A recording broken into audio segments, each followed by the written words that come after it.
Hello students, good morning. Welcome back to all of you.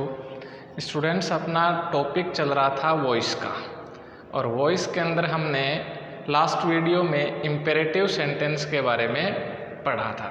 अब देखिए, voice से संबंधित कुछ अन्य बातें हैं, उनकी स्टडी आज हम इस वीडियो में करते हैं। सबसे पहले देखिए कि वेल नोन या अननोन सब्जेक्ट हो। एक्टिव वॉइस के अंदर जो सब्जेक्ट आता है अपना, वो या तो कोई वेल नोन हो जिसका जो हमें अच्छे तरीके से ज्ञात हो, या अननोन हो जिसका हमें पता ही नहीं हो।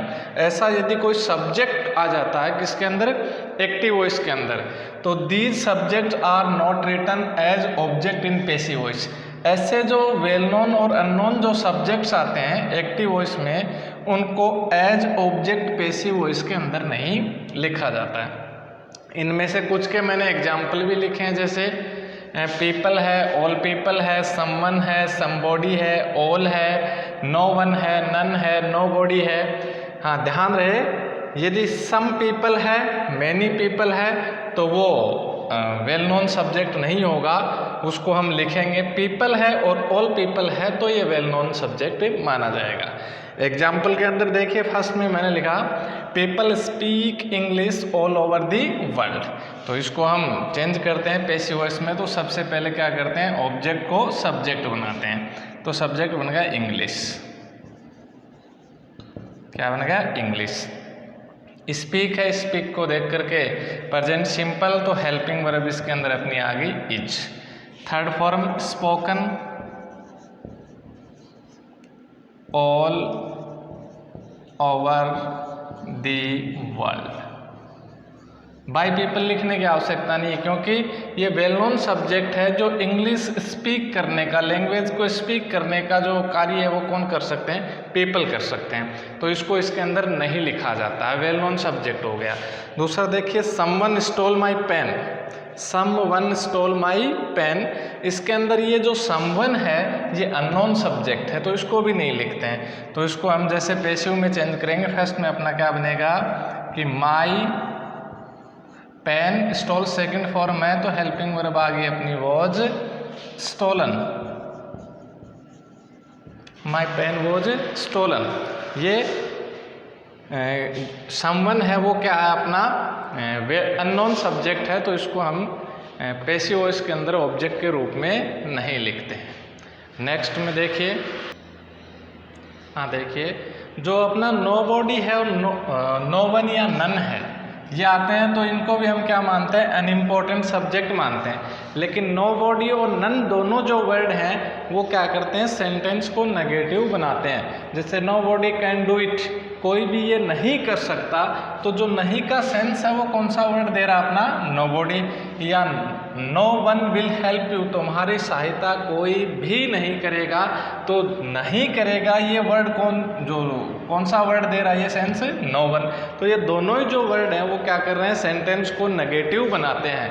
लेकिन जब हम इनको पैसिव वॉइस में चेंज करेंगे तो हम इन्हें एज ऑब्जेक्ट नहीं लिखेंगे, क्योंकि ये इम्पोर्टेंट सब्जेक्ट नहीं है, अनइम्पोर्टेंट सब्जेक्ट हैं, तो उस सेंटेंस को हम नेगेटिव में कन्वर्ट कर देते हैं। फॉर एग्जाम्पल, जैसे हम इसको चेंज करेंगे अब पैसिव वॉइस में, तो सबसे पहले ऑब्जेक्ट का सब्जेक्ट होगा इट, फिर अपना हेल्पिंग वर्ब कैन है, तो वही सेम मॉडल रहती है, कैन। अब नो बॉडी को हम हटाएंगे तो ये सेंटेंस नेगेटिव होगा, it can not, can be आ जाएगा done, it can not be done. Nobody को हटाया तो सेंटेंस को क्या बनाया, नेगेटिव बनाया। सेकंड देखिए इसका, no one will help you, तो क्या आ जाएगा, you will not be help,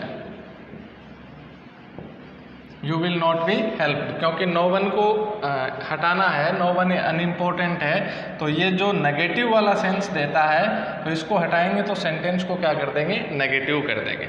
ये तो हुई अपने वेल नोन और अननोन जो सब्जेक्ट थे उनके बारे में बात। अब देखिए, कुछ प्रोफेशन ऐसे होते हैं जो किसी खास जो पर्सन्स होते हैं उनसे जुड़े हुए होते हैं। जैसे फार्मर्स ग्रो वीट, तो ऐसा ये जो वीट ग्रोविंग का जो प्रोफेशन है वो कौन करते हैं? फार्मर ही करते हैं। The police caught the thief, यहाँ पर जो थीप है, चोर है, उनको पकड़ने का जो कार्य है वो किसका है? पुलिस का ही है। तो इस ऐसे जो सेंटेंसेज होते हैं उनके अंदर भी हम क्या करते हैं? इनको नहीं लिखते हैं, क्योंकि इनको हम वेल नोन ही मानते हैं। तो जैसे ये लिखा जाएगा, इसको हम चेंज करेंगे, तो वीट प्रेजेंट का है, इज ग्रोवन। अब ठीक है, बाय द फार्मर्स लिखने की ज़रूरत नहीं है, क्योंकि जो वीट ग्रोविंग का कार्य करेगा, प्रोफेशन करेगा, वो कौन होता है? फार्मर ही होता है। सेकंड हम देखें, द थीप, ये कॉट सेकंड फॉर्म है, तो was caught, the thief was caught. The police लिखने की, बाय द पुलिस लिखने की आवश्यकता नहीं है, क्योंकि इसको जो थीप्स हैं उनको पकड़ने का कार्य कौन करती है? पुलिस ही करती है। अब देखिए, इसके अलावा हम कुछ अदर जो देर से शुरू होने वाले या इट इज़ टाइम से शुरू होने वाले जो सेंटेंसेज हैं उनके पैसिव वॉइस देखते हैं। हाँ, तो देखिए, यदि अपने एक्टिव वॉइस का सेंटेंस है वो इट इज़ टाइम से स्टार्ट हो, इट इज़ टाइम, तो उसको जब हम पैसिव में कन्वर्ट करते हैं तो उसे इट इज़ टाइम से ही स्टार्ट करते हैं। तो अपना it is time to do the work, तो हम इसको स्टार्ट करेंगे इट इज़ टाइम। यहाँ तक हम कोई परिवर्तन नहीं करेंगे इसके अंदर, और फिर इट इज़ टाइम के बाद लगाएंगे फॉर के बाद में जो ये अपनी नॉन फाइनाइट वर्ब का ऑब्जेक्ट होता है द वर्क, ये लिखेंगे द वर्क। हो गया, it is time for the work. और ये जो टू डू है, इसको टू बी और third form, to be third form हो जाएगी done. It is time for the work to be done, ये हो जाएगा अपने इट इज टाइम से स्टार्ट होने वाले सेंटेंस में।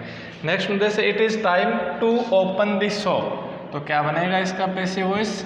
It is time for the shop, it is time for the shop to be opened, it is time for the shop to be opened. ये हुए अपने इट इज टाइम के। यदि sentence अपना देर इज से, there are से, इनसे start होता है तो उनको पैसिव में हम कैसे कन्वर्ट करते हैं? देखिए, देर से स्टार्ट हो रहा है तो उस सेंटेंस को हम देर से ही शुरू करेंगे। ये हो जाएगा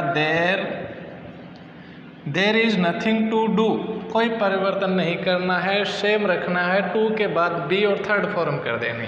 तो there is nothing, there is nothing to be done, there is nothing to be done. Second है there are some question to solve, तो हो जाएगा अपना there are some questions to be solved। तो ये हुए अपने इट इज़ टाइम के और देर वाले जो सेंटेंस थे उनके पैसिव वॉइस। नेक्स्ट वीडियो में हम देखेंगे कि कुछ वर्ब्स ऐसी होती हैं जो बाई प्रीपोजिशन नहीं लेती हैं, तो उन वर्ब्स का अध्ययन करेंगे, और कुछ अलग प्रकार के जो पैसिव वॉइस और हैं उनका अध्ययन हम नेक्स्ट वीडियो में करेंगे। थैंक्स।